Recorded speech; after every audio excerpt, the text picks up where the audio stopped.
Session 4 ယခု diving လုပ်ရရင်လိုအပ်ချက်များကျန်းမာရေးနှင့်ရေနံအသက်ရှူခြင်းတို့ကိုသိရှိစေရန်ဖြစ်ပါသည်ယခု diving လေ့ကျင့်ရာတွင်ပုံမအဆင်ပြေစေရန်အတွက်လိုအပ်ချက်များကိုတင်ပြပါမယ်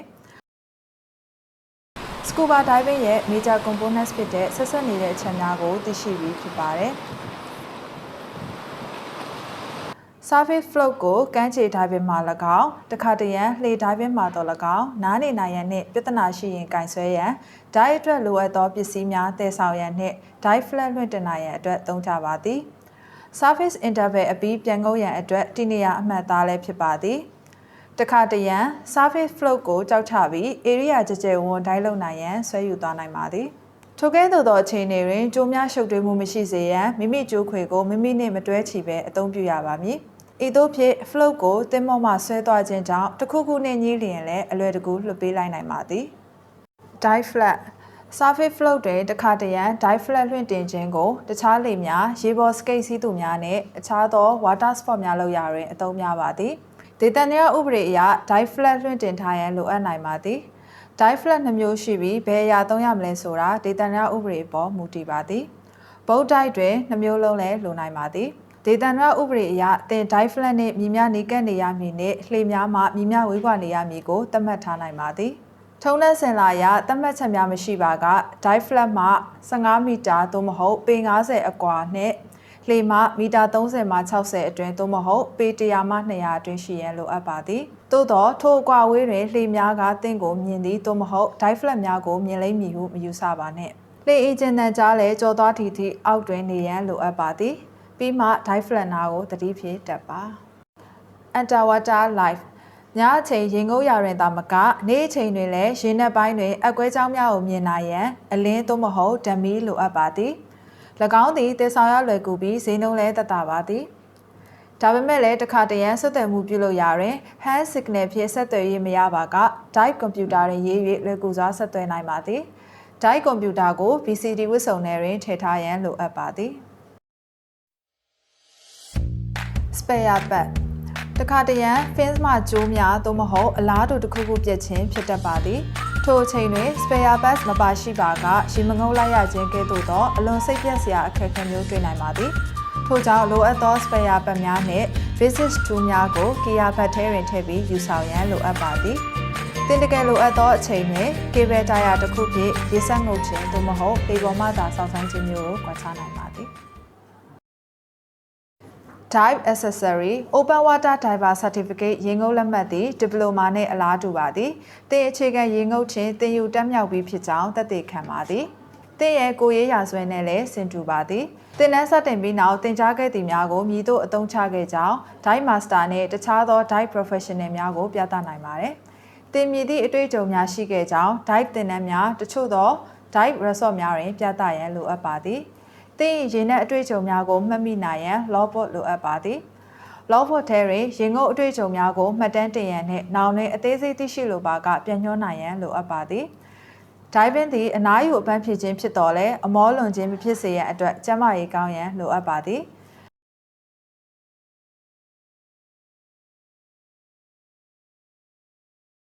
အရက်တောက်ခြင်းဆေးလိပ်တောက်ခြင်းများကိုရှောင်ရပါမည်Alcohol and some drugs can impair your judgment and may increase your risk of decompression sickness. Consume alcoholic beverages conservatively the night before diving to avoid dehydration, which may also contribute to decompression sickness. If you take a prescription drug, discuss its effects with your doctor. If in doubt, don't dive until you're no longer using it. ကျန်းမာရေးမကောင်းမဲ့ dive လုပ်ပါကအေးမိခြင်းဝေဒနာကိုဖြစ်စေနိုင်ပါသည် If you do smoke, abstain for several hours before and after diving. Smoking theoretically raises your risk of lung overexpansion injury, even when you breathe normally. Don't dive if you don't feel well, including a cold. Diving with a cold can cause equalization problems and possible ear or sinus injuries.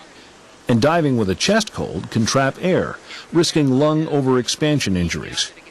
Wait until you're well. Don't try to use cold medications to make the dive. နှစ်တစ်ကြိမ်ဆေးရပါမည် Maintain your physical fitness and keep immunizations, especially tetanus and typhoid, current. Eat and rest adequately. You don't have to be an Olympian, just in good average health. Dive help သည်ကျွမ်းကျင်မှုနဲ့ဗဟုသုတကိုထက်မြက်စေပါသည်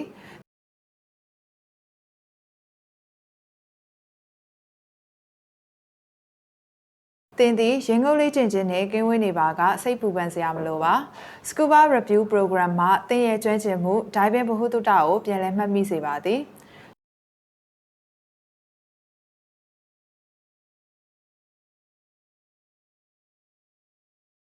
မျိုးသမီးများအနေဖြင့်ဓမ္မတာလာစဉ်ဖြစ်စေကိုယ်ဝင်ရှိချိန်တွင်ဖြစ်စေရေမငုပ်သင့်ပါ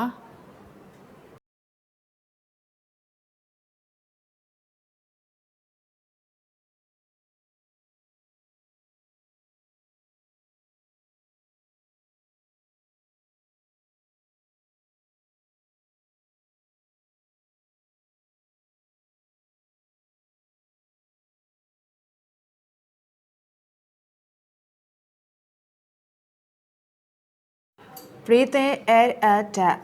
ရေရောက်အသက်ရှူခြင်းနဲ့ပတ်သက်၍အသက်ကိုဖြည်းဖြည်းနဲ့မမှန်ရှူရန်လိုအပ်ပြီးအသက်အောင့်ထားခြင်းမျိုးမပြုလုပ်ရပါ There are also some indirect subtle effects that can cause problems. Fortunately, you can usually avoid these by following some simple guidelines. လေထုတွင် nitrogen 79%, oxygen 21% ပါဝင်ပြီးရင်ငုပ်ရရင်လည်းအလားတူဖြစ်ပြီးလေကိုတန့်ရှင်းစေပါသည်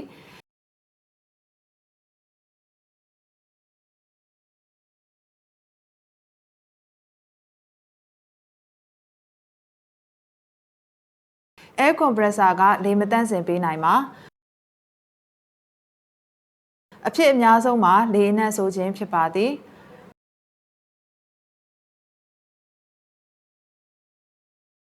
Dive operation မှာလေကိုမကြာခဏစစ်နေသည့်အတွက်လေမတန့်မှုဟာအင်မတန်ရှားပါသည်လေမတန့်သည့်ပြဿနာကိုဖြေရှင်းရန် professional ကြသည့် dive operator မှတာဝန်ယူရပါမည်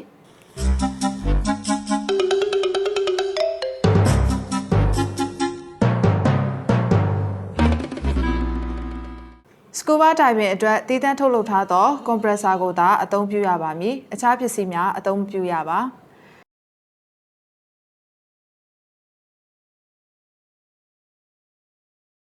Never dive with air that tastes or smells bad, even if you filled it at a proper air source. ဒိုင်ဘာများသည်မတန့်ရှင်းသောလေရှူမိပါကသတိမေ့ခြင်းနှာရည်ယိုခြင်းခေါင်းကိုက်ခြင်းများဖြစ်တတ်ပါသည်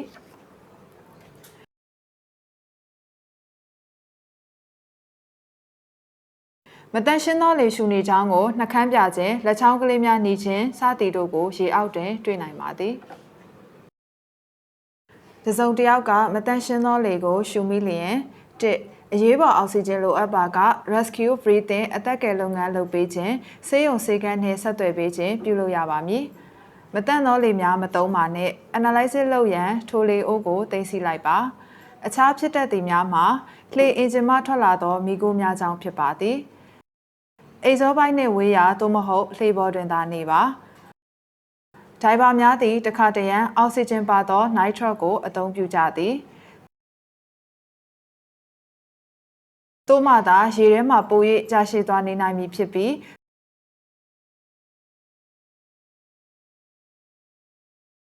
၎င်းကိုသုံးရန်အထူးသင်တန်းနှင့်အောင်လက်မှတ်လိုပါသည်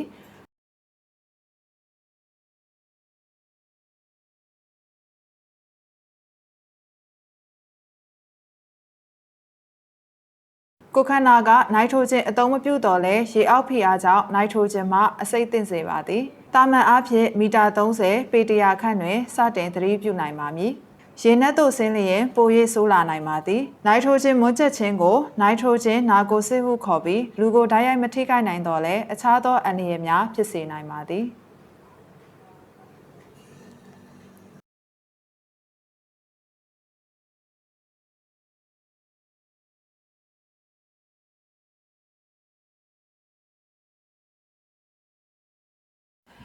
သင်နိုက်ထရိုဂျင်နာကိုစစ်ဖြစ်သည်ဟုယူဆလျင်ရေတိမ်ပိုင်းသို့တက်ပါထို့သောပြုလုပ်လျင်လျင်မြန်စွာတက်တာလာမည်ဖြစ်သည် နိုက်ထရိုဂျင်နာကိုစစ်မွန်ကျမှုရှောင်ကျဉ်ရန်ရေနက်တွင်ရေငုပ်ခြင်းကိုရှောင်ကျဉ်ပါလေရရှိမှုတတောင့်တတဖြစ်မှုပင်ပန်းလွှမ်းနေမှုထို့ပြင်အခြားသောအချက်များသည်ရေအောက်တွင်နေနိုင်သောအချိန်ကိုကန့်သတ်နိုင်ပါသည်ရေငုပ်နေစဉ်သင်၏တီရှူထဲသို့လေရှူချိန်မှာနိုက်ထရိုဂျင်ပျော်ဝင်မှုနှင့်ဆက်စပ်နေသည်ထိုကဲ့သို့ဖြစ်ရသည်မှာသင်ခန္ဓာကိုယ်ပေါ်သို့တက်ရောက်သောဖိအားများလာ၍ဖြစ်ပါသည်ရေအောက်တွင်ရှိနေချိန်သင်ခန္ဓာကိုယ်မှနိုက်ထရိုဂျင်မြင်းများဆုပ်ယူမည်ဆိုသည်မှာအချက်နှစ်ချက်ပေါ်တွင်မူတည်ပါသည်၁ရေအနက်ဘယ်လောက်ဆင်းရမလဲ၂ရေအောက်တွင်ဘယ်လောက်ကြာရှည်နေရမလဲစသည်တို့ဖြစ်ပါသည်နိုက်ထရိုဂျင်သည်ရေအနက်ပိုလျင်သို့မဟုတ်ရေငုပ်ချိန်ပိုလျင်ပို၍များနိုင်ပါသည်ရေပေါ်တက်လာပါကရေဖိအားကျလာပြီးကိုယ်ခန္ဓာမှနိုက်ထရိုဂျင်အပိုများစတင်ထုတ်လွှင့်လာပါမည်သင်ကိုယ်ခန္ဓာမှာနိုက်ထရိုဂျင်ကိုမသုံးပါထို့ကြောင့်နိုက်ထရိုဂျင်ဝင်သွားလျင်လည်းပြန်ထွက်လာရမည်ဖြစ်သည်သင်သည်နိုက်ထရိုဂျင်အပိုများကိုလက်ခံနိုင်သည့်အတိုင်းအတာအထိ dive table များ dive capture များအသုံး၍ငုပ်ပါကပိုနေသောနိုက်ထရိုဂျင်များသည်ခန္ဓာကိုယ်ကိုအန္တရာယ်မပေးဘဲထွက်သွားနိုင်ပါသည်သို့သောသတ်မှတ်ထားသောအနက်နှင့်အချိန်ကိုကျော်လွန်မှာကနိုက်ထရိုဂျင်များသည်ကိုယ်ခန္ဓာမှအရည်များထဲမှအပြင်သို့ထွက်လာနိုင်သည့်အတိုင်းအတာထက်ပိုမိုမြန်ဆန်စွာထွက်လာပြီးကိုယ်ခန္ဓာတစ်ရှူးများထဲတွင်ဘူပေါင်းများဖြစ်ပေါ်လာပါသည်လေဖိအားနည်း၍ခံစားရမှု decompression sickness ဖြစ်ပေါ်လာပြီး၎င်းကို burns ဟုခေါ်သည်နိုက်ထရိုဂျင်ဆုပ်ယူမှုနှင့်ထုတ်လွှင့်မှုသည် primary factory မူလအဆင့်ဖြစ်ပြီး second factor ဒုတိယအဆင့်အနေဖြင့်နိုက်ထရိုဂျင်ဆုပ်ယူနိုင်သည့်အချက်များမှာ၁မောပန်းနွမ်းနေခြင်း၂ရေတက်လျော်နေခြင်း၃အပြင်းထန်လှုပ်ရှားခြင်း၄အေးမိခြင်း၅အသက်ကြီးခြင်း၆နေမကောင်းခြင်း9ဒဏ်ရာရခြင်း၈အရက်တောက်များခြင်း9အဝလွန်ခြင်းဤချက်9ချက်အပြင်အမြင့်တွေရေငုပ်ခြင်းရေငုပ်ပြီးလေရင်စီးခြင်းတို့ပါဝင်ပါသည်ထို့ကြောင့် dive table နှင့် dive computer ဖော်ပြချက်အတိုင်း secondary factor ဖြစ်ပေါ်လာလျင်ပို၍ဂရုပြုရပေမည်dive table သို့မဟုတ် dive computer ကတွက်ပေးသောအချိန်နှင့်အမှန်တကယ် dive အချိန်တို့ကြားတွင် safety margin နယ်နိမိတ်ထားရန်အလေးကျင့်လုပ်ပါကိုယ်ခန္ဓာအနှံ့တွင်ရေပူစီပေါင်းများပေါ်လာလျင်လေဖိအားလျော့ကျသည့်တန် decompression sickness လက္ခဏာများအမျိုးမျိုးကျယ်ပြန့်စွာဖြစ်လာနိုင်သည်လေဖြတ်ခြင်းရုတ်တရက်နှလုံးရပ်တန့်ခြင်းအားနည်းခြင်းမူးဝေခြင်းထုံထိုင်းခြင်းအသက်ရှူမဝါဖြစ်ခြင်းအကျောအဆစ်များနာကျင်လာခြင်းအစိုးဆုံးချိန်များတွင်သတိမေ့ပြီးသေဆုံးနိုင်ခြင်းတို့အပြင်အောက်ပါမထင်ရှားသောလက္ခဏာများလည်းပါဝင်နိုင်ပါသည်အနည်းငယ်မှအတော်တန်ထုံသောကြိုက်ခဲမှုများသောအားဖြင့်အဆစ်များတွင်ဖြစ်တတ်ပါသည်အားနည်းလာခြင်းအနည်းငယ်ရီဝေလာခြင်းကြာရှည်စွာအားနည်းလာခြင်းများတို့ဖြစ်ပါသည်၎င်းလက္ခဏာများသည်ရေငုပ်ပြီး15မိနစ်မှ12နာရီအတွင်းတွေ့ရလေရှိပြီးတဖြည်းဖြည်းလက္ခဏာစပြလာပြီးပိုဆိုးလာတတ်သည်လက္ခဏာမပြလျင်လည်း decompression sickness ဖြစ်နိုင်ကြောင်းလေးနက်စွာစဉ်းစားရမည်အဆုတ်ပွယောဂနဲ့ decompression sickness တို့မှာအတူတူပင်ဖြစ်ပါသည်ယောဂဖြစ်ရန်အခြေခံအကြောင်းအရာများမတူတော့လဲယောဂလက္ခဏာများမှာအတူတူပင်ဖြစ်ကြပါသည်အားလုံးကိုပေါင်းပြီး decompression illness ဟုခေါ်ပါသည်ကနဦးရှေးဦးပြုစုခြင်း first aid သည် section 3မှာလေ့လာခဲ့သည့်အတိုင်းသာဖြစ်ပါသည်၁ရေငုပ်သမားကိုလှည့်လျောင်းထားပါ၂အရေးပေါ်အောက်ဆီဂျင်ပေးပါ၃အရေးပေါ်ဆေးအကူအညီအဖွဲ့ကိုခေါ်ပါ၄ရေငုပ်သမားကိုစောင့်ကြည့်စေရန်များမှာအသက်ရှူခြင်းသွေးခုန်နှုန်းဖြူရဖြစ်ခြင်းလိုအပ်လျင် rescue breathe စီစဉ်ရန်ငါအသက်ရှူနေသောတုတ်ပြန်မှုမရှိသည့်ရေငုပ်သမားများအတွက်ဘယ်ဘက်သို့တိမ်ဆောင်မှာခေါင်းကိုကင်ထားပေးပါ section 3မှာကဲ့သို့အောက်ဆီဂျင်ပေးပါ6ထို့နောက်ကုသခြင်းအမြန်ဆုံးပြုလုပ်ရပါမည်ရှေးဦးပြုစုခြင်းမြန်မြန်လုပ်နိုင်လေအခြားအန္တရာယ်များလျှော့ချနိုင်ပါသည်လေဖိအားနည်းခြင်းသည်ပြင်းထန်သည့်အခြေအနေဖြစ်တော်လဲအန္တရာယ်ဖြေလျှော့ရန်1အချိန်နှင့်အနက်ကန့်သက်ချက်ကိုလိုက်နာပါ2ဘယ်တော့မှအသက်မအောက်ထားပဲဇက်တိုက်အသက်ရှူပေးပါထို့သောပြုလုပ်ခြင်းက land over expansion injury အဆုတ်ကျယ်ပြန့်မှုကိုကာကွယ်နိုင်ပါသည်၎င်းအပြင်ရေပေါ်သို့ပြန်တက်ရတွင်ဖြင်းချင်းစွာတက်ခြင်းနှင့်9မီတာသို့မဟုတ်15ပေ၌ခဏနာခြင်းကိုလှုပ်ဆောင်ရမည် section 5တွင်ဆက်လက်လေ့လာနိုင်ပါသည်သင်ခန္ဓာကိုယ်ကနိုက်ထရိုဂျင်အပူကိုအတိုင်းအတာ level တစ်ခုထိခံနိုင်ရရှိလျင်၎င်း level ကိုဘယ်လိုသိနိုင်မလဲဘယ်အတိုင်းအတာတွင်နေသင့်တယ်လဲခန့်မှန်းကြည့်ကြပါသင်အနေနဲ့လေဖိအားကိုသင်္ချာနည်းဖြင့်ဖော်ပြထားသည့် dive table နဲ့ dive computer အသုံးပြုပြီးခန္ဓာကိုယ်၏တွက်ချက်ထားသောနိုက်ထရိုဂျင်ပမာဏကိုခန့်မှန်းနိုင်ပါသည် သို့တော့မှတ်သားထားရမှာတော့သင်ဟာတကိန်းကနန်းကိုသာအသုံးပြုနေကြောင်းပါနည်းစနစ်ပိုင်းအရတဦးချင်းအပြောင်းလဲတင်လာ၍မတွက်နိုင်လျင်သင်သည် dive table နှင့်ကွန်ပျူတာပါအချက်များအတွင်းနေသင့်ပါသည်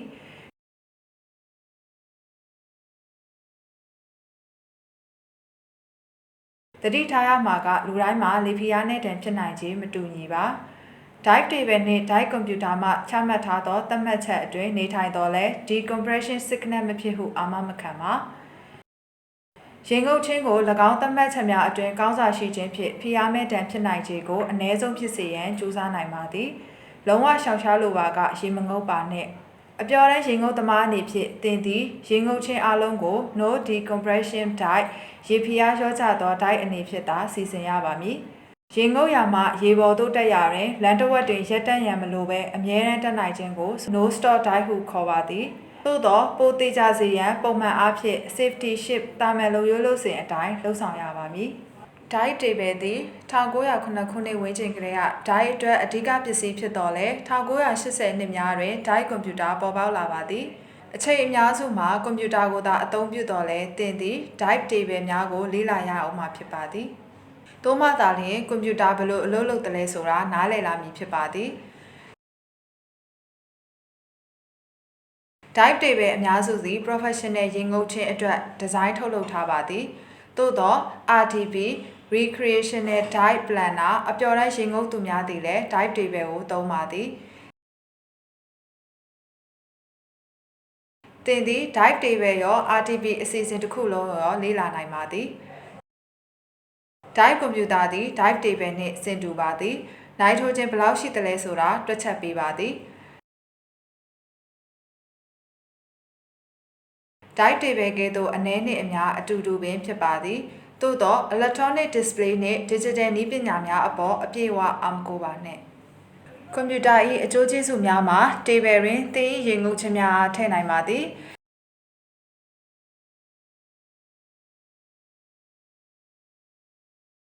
ရေနက်တိုင်းပြခြင်းနိုင်မှတ်ခြင်း software ဖြင့်တင့်တော်သောဇာတ်ပြုလုပ်နိုင်ခြင်းတွာလာရဲ့ update လုပ်နိုင်ခြင်းကွန်ပျူတာများသည်အသုံးပြုရသင့်တော်ခြင်း human error အနည်းဆုံးဖြစ်စေခြင်း dive table သည်သင်ရေအနက်ဆုံးနေရာတွင်တောက်လျှောက်နေခဲ့သည်ဟုယူဆ၍ကွန်ပျူတာမှသင်အချိန်ကိုလည်းထည့်တွက်ပြီးသင်ကိုပို့၍ no stop တိုင်းပေးနိုင်ပါသည်RTP သည်ကွန်ပျူတာကဲ့သို့မတိကျပါကွန်ပျူတာကပိုတိကျပါသည်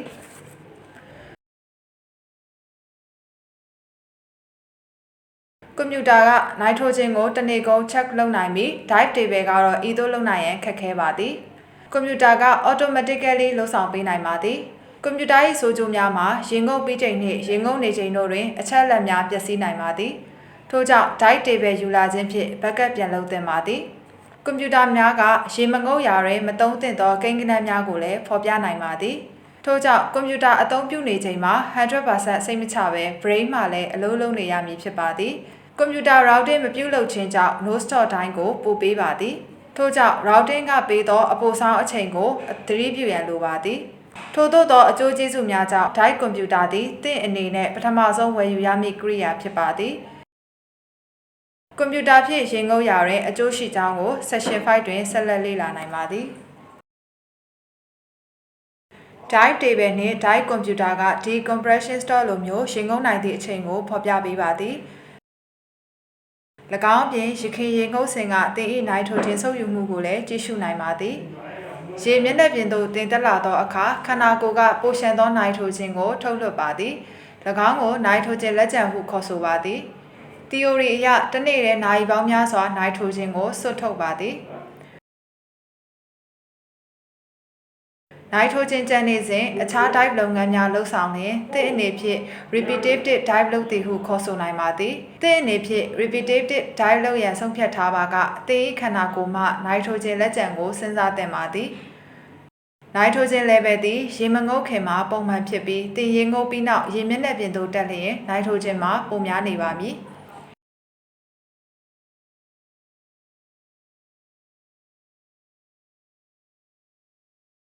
သို့သောသင်ရေကိုချိန်ဖန်များစွာငုပ်နေလျင်ပထမအကြိမ်ရေငုပ်စဉ်ကကျန်ခဲ့သည့်နိုင်ထရိုဂျင်နှင့်ထပ်ပြီး N2 ကိုပေါင်းရမည် RTP နဲ့ dive computer တို့ကခွင့်ပြုသည့် nitrogen level ကိုတွက်ချက်၍ no stop dive တိုင်းကိုသတ်မှတ်ပေးပါသည်ဤသို့ဖြင့် dive table သို့မဟုတ် dive computer ကိုအသုံးပြုနိုင်ပါသည်ချိန်ဖန်များစွာရေငုပ်ဖို့မစင်စားခင်ဘယ်လောက်ကြာအောင်စောင့်ရမလဲ6နာရီကြာအောင်ရေစတိုက်ငုံမယ်လို့အစီအစဉ်မရှိရင်လက်ကျန် nitrogen ဆက်ရှိမှုကနည်းပါမည်6နာရီအတွင်းရေငုံလျင်လက်ကျန် nitrogen ကိုထည့်သွင်းစဉ်းစားရပါမည်RTP အနေဖြင့်ရေငုပ်ရာတွင်လက်ကင်စာအုပ်ပါညွှန်ကြားချက်အတိုင်းအပျော်တမ်းရေငုပ်မည့်အစီအစဉ်ကိုလေ့လာရမည်အပျော်တမ်းရေငုပ်စာအုပ်အသုံးပြုဖို့မစတင်မီရေဘူးရစီမင်းစည်းကမ်းများကိုသိရှိလိုက်နာရမည် bottom time သည်ရေကိုစတင်ဆင်းသည့်အချိန်နှင့်ရေပေါ်တက်သည့် safety stop အချိန်စုစုပေါင်းမိနစ်များဖြစ်သည်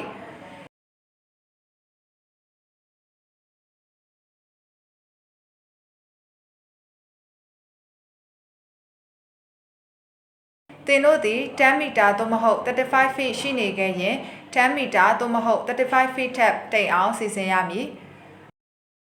RTP မှာဖော်ပြထားသည့်အချိန်နှင့်ရေအနက်အတိုင်းအတိအကျသုံးပါ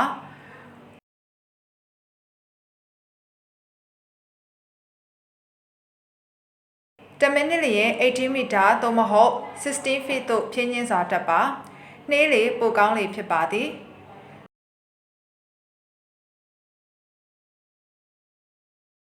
safety ဖြစ်စေရန် RTP limit အတွင်းရေငုပ်ရန်စီစဉ်မှာအများဆုံးပြထားသည့်ကန့်သက်ချက်မရောက်ရန်ရှောင်ကျဉ်ပါသင်သည်အမှန်တကယ်ထက်4မီတာသို့မဟုတ်10 feet ပုံနှက်တကယ်သို့တွက်ချက်ထားပါရေထန်းငုပ်ဖို့စီစဉ်မှာကရခင်ရေအနက်နှင့်တူသောသို့မဟုတ်ပိုတိမ်သောနေရာတွင်ရေငုပ်ရန်စီစဉ်မှာ